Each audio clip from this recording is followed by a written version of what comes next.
Hola, ¿cómo están?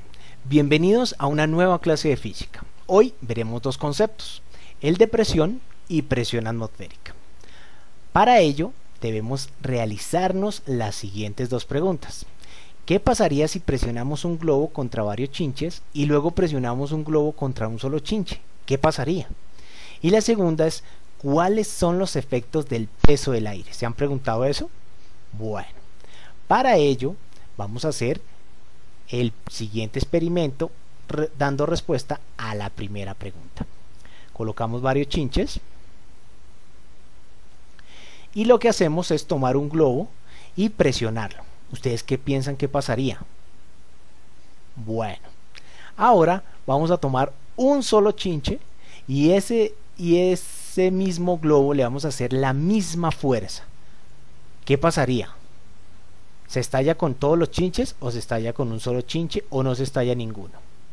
Bueno, los invito a que hagan ese experimento. Tomen un globo, tomen varios chinches y un solo chinche y presionen. ¿Qué pasaría? Para dar respuesta a este experimento, pues partimos del concepto de presión, que es una fuerza perpendicular que se hace a una superficie, a un área de una superficie. La fórmula de presión está dada por P igual a F sobre A, donde F es la fuerza y A es el área. La presión tiene unidades. Si la fuerza está dada en Newton y el área está dada en metros, esa división nos va a dar pascales. ¿Qué significa? Que tenemos un metro cuadrado y le hacemos una presión de 1 newton. Esa presión de 1 newton sobre un metro cuadrado nos va a dar la unidad de presión, que es el pascal. Pero entonces, ¿qué pasaría con los globos? Si tomamos en cuenta la fórmula de presión, que presión es igual a fuerza sobre área, y despejamos la fuerza, entonces aumentamos el área, aumentamos la cantidad de chinches. Si aumentamos la cantidad de chinches, la presión disminuye, porque son dos cantidades inversamente proporcionales. Si tomamos la misma fuerza, pero ahora el área disminuye, entonces cuando colocamos un solo chinche, la presión aumenta. Por lo tanto, en el segundo caso, el globo se estalla. Bueno, ya respondimos nuestra primera pregunta. Ahora vamos a responder nuestra segunda pregunta. ¿Cuáles son los efectos del peso del aire? Vamos a hacer un experimento muy sencillo. Ustedes lo pueden hacer en su casa. Toman un huevo, lo cocinan, lo pelan, queda un huevo cocido.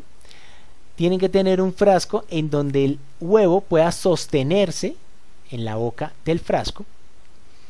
Luego toman un fósforo, lo introducen en el frasco y colocan el huevo. Al colocarlo, el huevo sigue derecho y llega hasta el fondo. Ya no es capaz de sostenerlo el frasco. La razón es porque hay una presión del aire que hace que el huevo se hunda en ese vacío que generó el fósforo.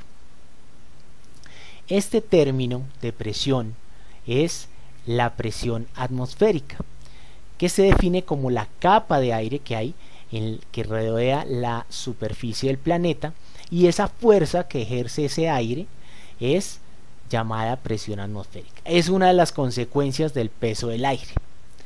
También es importante que cuando hay casas en montañas y casas al nivel del mar, las columnas de aire varían. La columna de aire en las casas que están en la montaña es menor, y la columna de aire que está al lado de las casas que están en el mar es mayor. Lo que quiere decir esto que es que la presión atmosférica es menor a mayor altura y superior o mayor cuando está a nivel del mar. También tiene unidades de presión. Una atmósfera es equivalente a 101.325 pascales.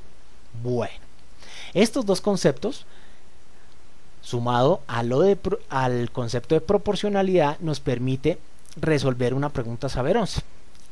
En la siguiente gráfica se observa el comportamiento del volumen de 1 gramo de agua cuando se le aplica calor a presión atmosférica. Estamos viendo una gráfica del volumen frente a la temperatura. De acuerdo con la información contenida en la gráfica, la temperatura para la cual la densidad del agua es máxima es, recordemos que densidad es igual a masa sobre volumen, que es la pregunta que nos están haciendo directamente relacionando la temperatura para la cual la densidad del agua es máxima. Si nosotros tenemos mayor densidad, pues vamos a tener un mínimo volumen. Nos vamos a la gráfica y determinamos cuál es el mínimo volumen, y el mínimo volumen que nos da la gráfica, la información de la gráfica es 1, y el punto se corta en 4 grados centígrados. Por lo tanto, la respuesta es 4 grados centígrados. Teniendo claro el concepto de presión atmosférica, teniendo claro el concepto de análisis de gráficas, que es el volumen versus la temperatura, podemos resolver este ejercicio. Bueno, eso era todo por hoy. Muchas gracias y nos vemos en una próxima oportunidad. Hasta luego.